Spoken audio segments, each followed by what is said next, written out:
Yes, senang banget hari ini bisa bersama-sama menyapa seluruh Bapak Ibu sekalian yang terkasih dimanapun berada. In Jesus name, hidup ini adalah hidup yang bersaksi.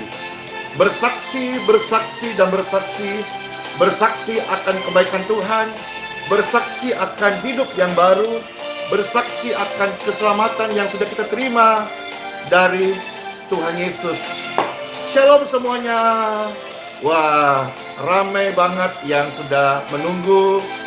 Saat ini Pastor akan mengajak kita memuji Tuhan. Dan dapat kabar juga tadi bahwa sejak subuh sudah banyak saudara-saudara kita yang berjogging di lapangan Tikalah Manado. Praise God forevermore. Setelah ini, Pastor akan juga menyapa Bapak Ibu sekalian yang ada di lapangan Tikalah, Kota Manado yang diberkati Tuhan. Hidup ini adalah hidup yang baru, hidup yang semangat, hidup yang bersukacita. Karena apa? Karena Tuhan Yesus sudah menganugerahkan itu kepada saya dan kepada setiap Bapak Ibu sekalian yang percaya. Maka dari itu saudara-saudara sekalian, mari kita semua hidup ini, hidup untuk bersaksi. Jangan malu bersaksi tentang Tuhan kita, Tuhan Yesus Kristus. Dia adalah Juru Selamat dunia. Amin. Yes. Sama-sama katakan, bersaksi terus, bersaksi terus, bersaksi terus sampai Tuhan datang. Saksikanlah kepada sesama kita, Tuhan Yesus baik, Tuhan Yesus memberkati, Tuhan Yesus Juru Selamat, Tuhan Yesus penolong yang setia, Tuhan Yesus pelepas kita, Tuhan Yesus hidup kekal kita. Time for Bible. Dalam nama Bapa, Putra, dan Roh Kudus. Amin. Bapak Ibu sekalian terkasih, kita membuka bersama-sama kitab suci. Yang pertama-tama kita melihat 2 Timotius pasal 1 ayat yang ke-8. Ya, kita fokus di bagian A saja. 2 Timotius 1 ayat yang ke-8 di bagian A saja. Di sini firman Tuhan disampaikan kepada pembaca dan kita yang mendengarkan. Bagi saudara yang terkasih, jadi janganlah malu bersaksi tentang Tuhan kita. Inilah menjadi nats renungan kita saat ini. Jadi janganlah malu bersaksi tentang Tuhan kita.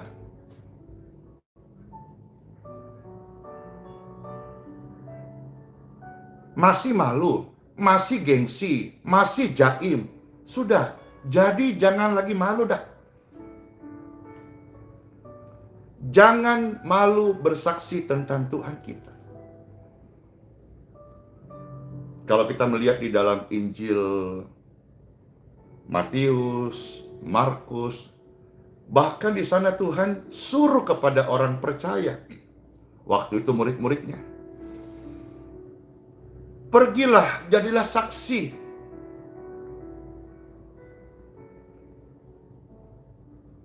Saksikan kepada setiap orang sebanyak-banyaknya tentang perbuatan yang ajaib. Tuhan Yesus sudah datang, Tuhan Yesus sudah mati, Tuhan Yesus sudah bangkit, Tuhan Yesus sudah naik ke surga. Tuhan Yesus menyediakan rumah kekal bagi kita. Saksikanlah itu. Jangan malu. Tentu dengan cara yang baik. Maka dari itu saudara-saudara, setiap orang percaya itu diberikan Roh Kudus. Salah satu tugas Roh Kudus di dalam hidup orang percaya, selain membimbing kita pada segala kebenaran, Dia akan menuntun kita untuk bersaksi. Injil Yohanes pasal 15 ayat 26 sampai 27. Jikalau Roh Kudus, disebut di sini penghibur, yang diutus dari Bapa datang, yaitu Roh kebenaran yang keluar dari Bapa. Perhatikan. Jadi ada pribadi penghibur dalam diri orang percaya, yaitu Roh kebenaran. Roh kebenaran akan bersaksi tentang kebenaran. Ya, kalau roh jahat akan bersaksi tentang kejahatan. Roh kebenaran akan bersaksi tentang kebenaran. Dan sebagai orang yang percaya, sama-sama kita meyakini bahwa firman Tuhan adalah satu-satunya kebenaran yang hidup, dan di dalamnya ada berita keselamatan dan pengampunan dosa bagi semua umat manusia tanpa terkecuali, sekalipun pelanggaranmu itu besar, sekalipun kejahatanmu itu banyak, sekalipun dosamu hitam seperti kain ketumbar. Kebenaran daripada kitab suci, Yesus Kristus datang untuk mengampuni dosa manusia. Bapak Ibu sekalian, roh kebenaran ini datang dari Bapa. Perhatikan, roh kebenaran yang keluar dari Bapa. Jadi bisa kita bayangkan sebentar bagaimana begitu indahnya kehidupanku dan kehidupanmu. Indahnya hidup orang percaya karena di dalam dirinya ada roh yang keluar dari Bapa. Keluar dari Bapa. Jadi dari pribadi Bapa, Bapa yang kudus, Bapa pencipta, Bapa maha kuasa, dari dalam pribadinya keluar roh, dan roh itu sekarang ada di dalam diri orang percaya. Luar biasa, bukan? Nah, roh ini akan menuntun orang percaya untuk bersaksi tentang Dia. Ayat 27 dari Yohanes pasal 15. Tetapi kamu juga harus bersaksi, karena kamu dari semula bersama-sama dengan aku. Ya, Tuhan ingatkan kepada murid-muridnya, kamu harus bersaksi. Tentu setiap orang percaya juga harus bersaksi. Karena itu memang tugasnya orang percaya. Kalau ada yang masih pro dan kontra tentang pelayanan berbagai macam karunia, pelayanan dalam kesembuhan masih pro dan kontra, itu bukan tugas orang percaya masa kini lagi, itu cerita kisah para rasul. Oke, tapi jangan lupa satu hal, bahwa setiap orang hendaklah bersaksi. Bersaksi sesuatu hal yang membangun iman. Yesus datang tidak untuk menghakimi dunia, tapi untuk menyelamatkan. Yohanes pasal 3 ayat 17. Jadi saudara-saudara, jangan malu bersaksi. Karena dalam diri Anda dan saya, ada roh kebenaran yang keluar dari Bapa, yang ditaruh di dalam kehidupan Bapak Ibu sekalian. Sekarang kita maju Bapak Ibu. Di dalam 1 Yohanes pasal 1 ayat yang kedua. Peser ulang. 1 Yohanes pasal 1 ayat yang kedua. Firman Tuhan, hidup itu telah dinyatakan. Jangan malu bersaksi tentang hidup yang baru yang engkau sudah alami dari Tuhan Yesus. Kami telah melihatnya dan sekarang kami bersaksi. Biar kesaksian kita itu orang melihat hidup yang baru. Maka salah satu hal yang kita perlu mengerti bahwa kesaksian hidup kita yang Tuhan sudah ubahkan itu akan berbicara lebih lantang daripada kata-kata yang kita ucapkan. Misalnya Bapak Ibu jago bakotbah. Bakotbah pakai mikrofon. Mikrofon dengan speaker power yang besar. Menghasilkan suara yang menggelegar.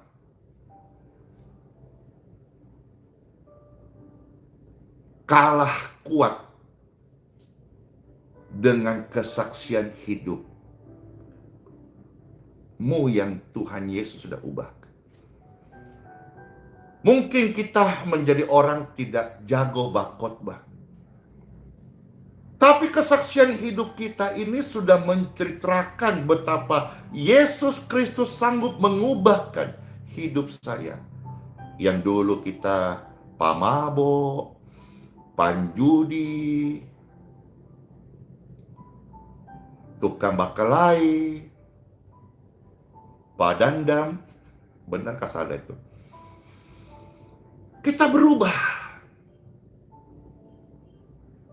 sambil menyaksikan yang merubah kita siapa? Tuhan Yesus.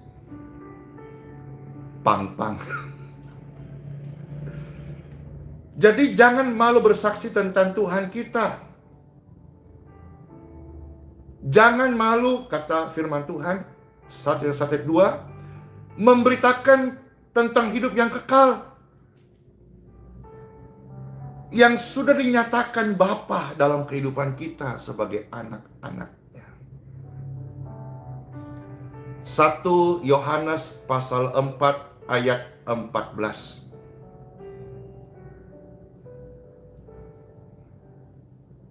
1 Yohanes pasal 4 ayat 14. Dan kami telah melihat dan bersaksi bahwa Bapa telah mengutus anaknya menjadi juru selamat. Kesaksian kesembuhan yang Tuhan berikan kepada orang percaya dalam pelayanannya. Kesaksian bagaimana dia diubah dari cara hidup yang lama, hidup yang baru. Kesaksian bagaimana hobinya melakukan dosa, sekarang dia tinggalkan dengan habit yang baru. Semuanya itu supaya orang percaya bahwa Yesus Kristus, Putra Tunggal Bapa, dialah juru selamat dunia. Bahkan di dalam kitab Wahyu pun mengatakan, kuasa kegelapan itu akan dikalahkan dengan kesaksian orang percaya. Karena kita saksikan, bukan sebuah brand produk. Kita bukan vendor untuk satu perusahaan. Kita bukan marketing untuk satu bisnis laba atau jaringan apa gitu. Kita ini adalah orang percaya yang bersaksi tentang kebaikan Tuhan.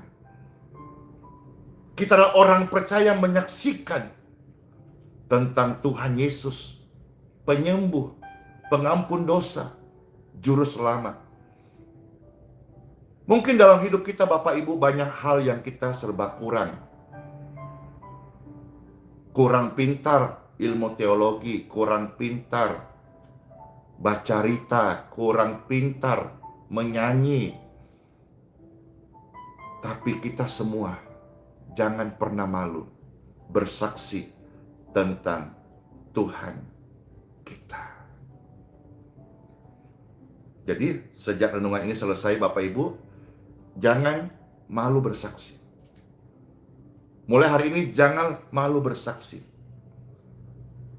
Tuhan Yesus baik, Tuhan Yesus memberkati, dan Tuhan Yesus sudah mati di kayu salib supaya kita menerima hidup yang kekal. Ini yang kita mau saksikan, supaya lebih banyak orang percaya dan juga mereka menerima hidup yang kekal bersama Tuhan Yesus Kristus. Let's pray. Terima kasih buat sabda firman-Mu Tuhan Yesus. Mulai hari ini kami tidak malu bersaksi. Karena di dalam diri kami ada roh kebenaran, roh yang keluar dari Bapa, yang menuntun kami, yang mampukan kami, yang membuat kami berani untuk bersaksi tentang kebaikan-Mu, tentang hidup yang baru, tentang keselamatan, tentang pengampunan dosa, tentang kesembuhan daripada-Mu Tuhan Yesus. Terima kasih. Semua pemirsa sekalian mendapatkan berkat firman Tuhan. Firman Tuhan yang berkuasa, yang membuat mereka berani, mampu untuk hidup dan bersaksi sesuai dengan tuntunan roh kebenaran di dalam kehidupan mereka masing-masing. Bapak Ibu yang sedang sakit, angkat tanganmu saat ini. Pastor Andy berdoa, diberkatilah tubuhmu dan diberkatilah kesehatanmu. Sebagaimana di dalam Alkitab begitu banyak kuasa Tuhan menyembuhkan orang sakit. Dan dalam pelayanan ini begitu banyak kesaksian orang-orang sakit mendapat kesembuhannya. Dan hari ini kita percaya, kita terima bahwa Tuhan Yesus hidup dan masih menyembuhkan. Bahkan Dia masih menjawab doa-doa orang yang berharap padanya. In Jesus name, apa yang kami minta dan doakan, Tuhan, kami tidak sanggup untuk menyelesaikan pergumulan kami. Kami tidak sanggup untuk melawan kelemahan tubuh yang dialami oleh Bapak Ibu yang sedang sakit. Tapi saat kami angkat tangan karena kami percaya dan yakin Tuhan Yesus sanggup menyembuhkan kami. Angkat tanganmu dan pastor berdoa, in Jesus name. Aliran kesembuhan mengalir di tubuhmu. You heal, you free, and you clear. In Jesus name, I pray to the Father in heaven. Terima kasih Tuhan Yesus. Kami mengucap syukur buat kesempatan ini mendengar firman-Mu, memuji nama-Mu, dan menerima berkat-berkat doa di dalam nama Tuhan Yesus.